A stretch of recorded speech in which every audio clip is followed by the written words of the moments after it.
Beehive textbook, that is The Road Not Taken, which is written by Robert Frost. So students, I'll read the poem for you, I'll explain the word meanings and we'll discuss the literary devices too. So students, before we begin with the poem, I'll give you an introduction to this poem. The road not taken. The road symbolizes our life. The poet says that the path that we don't choose in our life is the road not taken. He describes his feeling about that choice that he had left in the past. The path we have chosen decide our future, our destination. Isn't it, students? The important message that the poet wants to give is that the choice that we make has an impact on our life.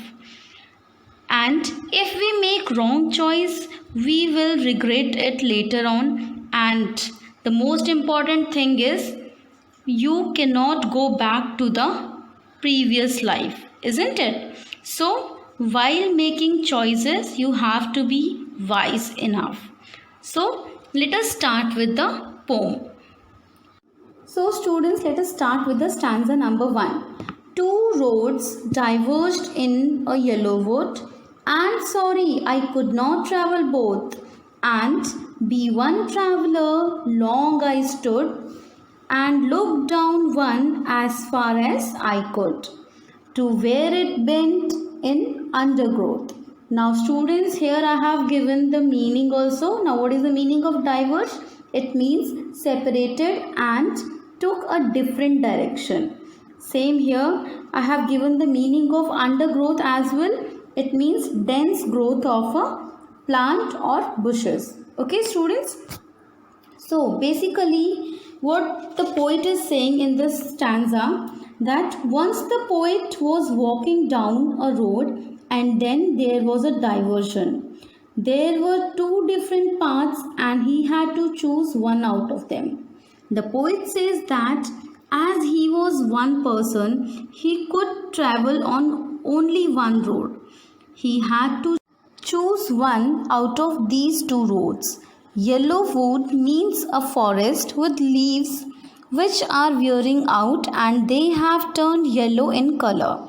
The season of autumn. And it represents a world which is full of people, where people have been living for many years. They represent people who are older than the poet. The poet kept standing there and looked at the path very carefully as far as he could see it. Before taking the path, he wanted to know how it was. Was it suitable for him or not? He was able to see the path till from where it curved, after which it was covered with trees and was hidden. It happens in our life also. When we have choices, we have alternatives, but we have to choose only one out of them. Isn't it? Students, this happens to all of us in our life.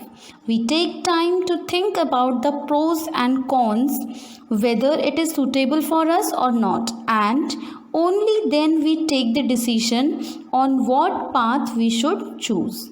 Okay? So students, let us start with the stanza number 2.